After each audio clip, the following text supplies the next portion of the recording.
દોસ્તો, વિડીયો અંત સુધી જરૂર જોજો. હલકટ જેઠની હકીકત જાણી તમારા પણ રૂવાટા ઊભા થઈ જશે. મિત્રો, ઘટનાની શરૂઆત થાય છે માવતીથી. માવતીનો પતિ સુરેશ તેને ખૂબ જ મારતો હતો અને માવતીની સાસુ તેના છોકરાને માલતી વિરુદ્ધ ખૂબ જ ભડકાવતી હતી. માલતીની સાસુનું નામ કલા હતું. કલા તેના છોકરાને કહેતી કે તારી પત્ની જન્મથી જ વાંઢણી છે, આ ક્યારેય માં નહીં બની શકે.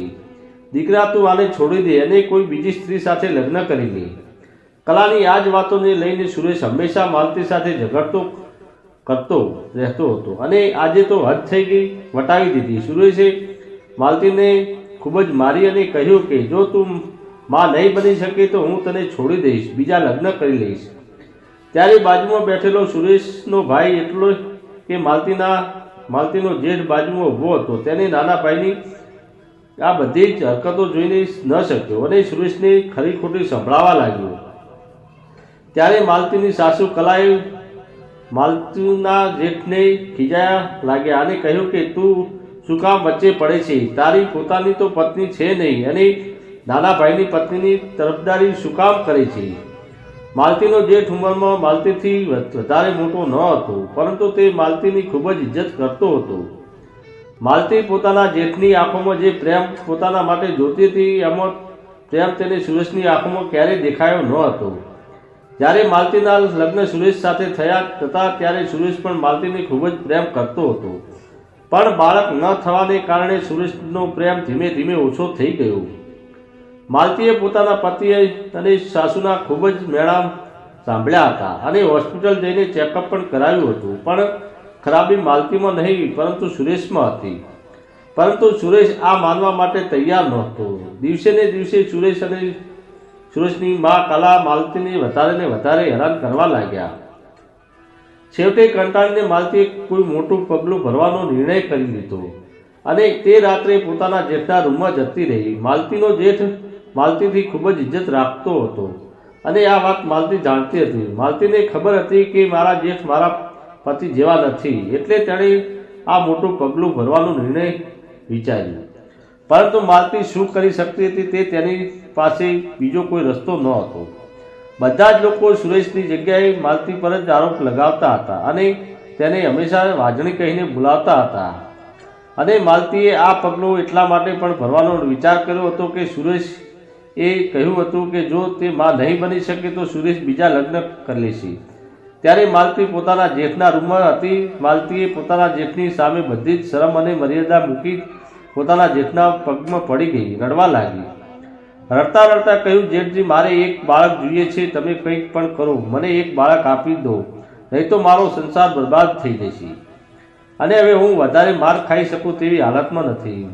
તમારો નાનો ભાઈ મને રોજ ખૂબ જ મારે છે અને તે જાહેરમાં બધાની વચ્ચે પણ મારવામાં અચકાતો નથી અને તેની માના કહેવા પર તે બીજા લગ્ન કરવા માટે પણ તૈયાર થઈ ગયો છે.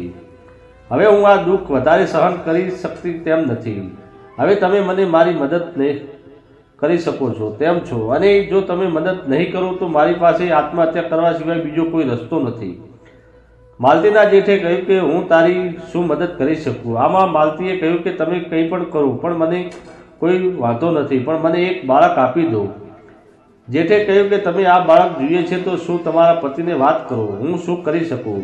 આમાં માલતીએ કહ્યું કે હું તમને સાચું કહું તો મેં એક ડૉક્ટરને બતાવ્યું છે. ડૉક્ટરે કહ્યું કે માલતી, તારામાં કોઈ વાંધો નથી, વાંધો તારા પતિ સુરેશની અંદર છે.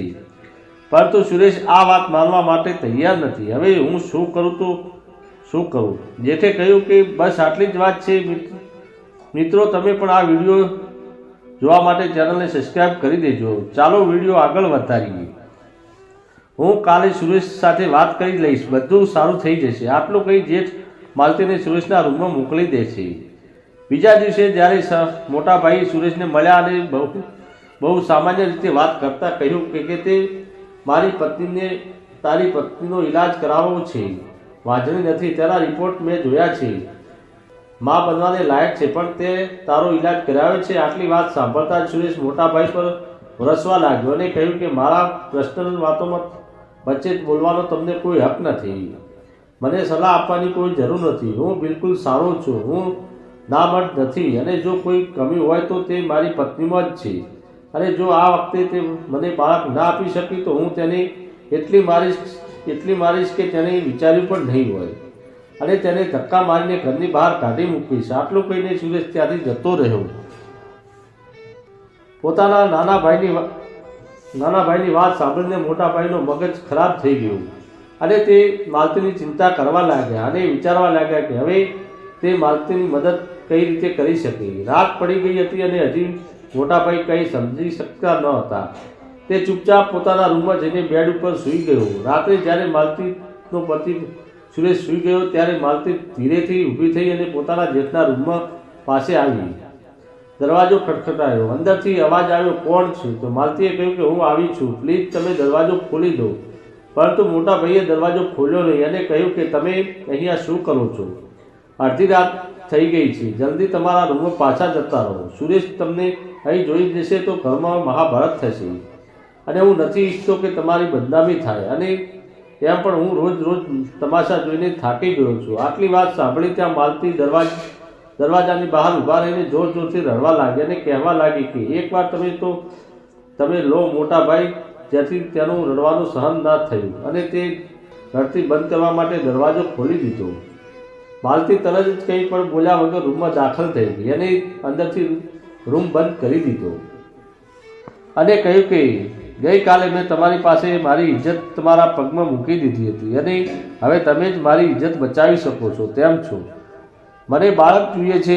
તમે મારા પતિ સાથે વાત કરી મને કહો. તેને તમારી સાથે પણ ગેરવર્તન કર્યું. તેની સાથે વાત કરી તેમને કે મને કોઈ પ્રકારનો ફાયદો થયો નથી અને હવે તમે જ મને કહો પણ આપણે શું કરવું જોઈએ. ત્યારે મોટા ભાઈએ કહ્યું કે હું આમાં તારી કઈ રીતે મદદ કરી શકું.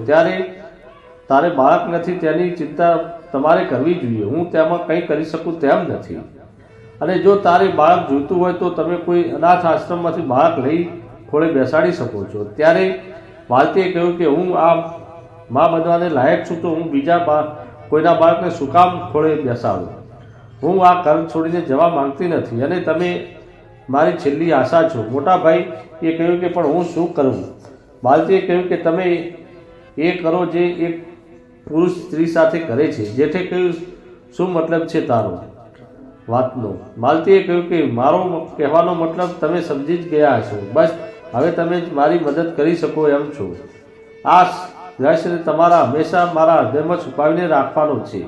તમે મારા એક અહેસાન કરી દો. જેઠે તરત જ ના પાડી દીધી અને કહ્યું કે હું માલતી, આ બધું ઠીક નથી થઈ રહ્યું, આ ખોટું થઈ રહ્યું છે, આ હું નહીં કરવું શકું. ત્યારે માલતીએ કહ્યું કે કોઈ વાંધો નહીં, હું તમને કોઈ પણ જાતનો ફોર્સ નહીં કરું, પરંતુ જ્યારે તમારો ભાઈ મને મારશે અથવા મને છોડી દેશે ત્યારે તમે ઊભા જોતા હશો અને જ્યારે હું મરતી હોઈશ ત્યારે મને બચાવવાનો પ્રયાસ કરતા નહીં. આટલું કહીને માલતી જેઠના રૂમમાંથી બહાર નીકળવા જઈ રહી હતી ત્યારે જેઠે માલતીનો હાથ પકડીને તેને ખેંચી લીધી અને માલતી પણ પોતાની જાતને જેઠને સોંપી દીધી. માલતીને લાગતું હતું કે આ એક જ છેલ્લો રસ્તો હતો ત્યાંથી સામે જેનાથી તે પોતાનો સંસાર બચાવી શકે છે તેમ છે.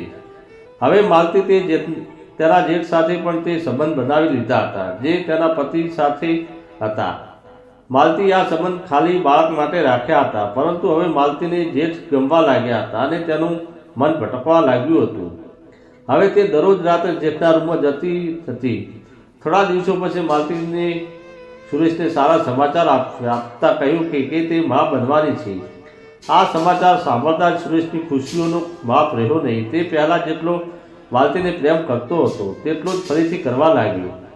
માલતી પણ પોતાના પરિવારમાં આટલી ખુશી જોઈને પોતે ખુશ રહેવા લાગી. સુરેશે ફરીથી માલતીના બધા જ નખરા ઉઠાવવાનું શરૂ કરી દીધા હતા. માલતીની સાસુ કલા પણ હવે માલતીને ખૂબ જ પ્રેમથી સાચવા લાગી, પણ માલતી હવે જેઠને પણ પ્રેમ કરવા લાગી હતી. એટલે તે ત્રાસી નજરે પોતાના પતિને બદલે જેઠને જોયા કરતી હતી અને જેઠ પણ તેને ચોરી છુપી રીતે જોયા કરતો હતો. જેઠ પણ માલતીને પ્રેમ કરવા લાગ્યો હતો. આ વાત સુરેશને ખબર ન હતી. થોડા મહિનાઓ પછી માલતીના ઘરે એક ખૂબ જ સુંદર છોકરાનો જન્મ થયો. સુરેશે આ ખુશીમાં આખા ગામમાં પેડા વેચ્યા, પરંતુ તેને ખબર ન હતી કે આ બાળક તેનું નહીં, તેના મોટા ભાઈનું હતું. પણ માલતી અને જેઠને નક્કી કર્યું હતું કે આ રહસ્યને હંમેશા એક રહસ્ય જ રહેવા દેશે. આના વિશે ક્યારેય તે કોઈ લોકોને ખુલાસો નહીં કરે. સુરેશ હવે માલતીની ખૂબ જ ઇજ્જત કરતો હતો, પણ સુરેશને ખબર ન હતી કે માલતી તેની પીઠ પાછળ શું કરી રહી હતી. પરંતુ માલતીને આ રસ્તે જવા માટે સુરેશ અને તેની માએ મજબૂર કરી રહ્યા હતા.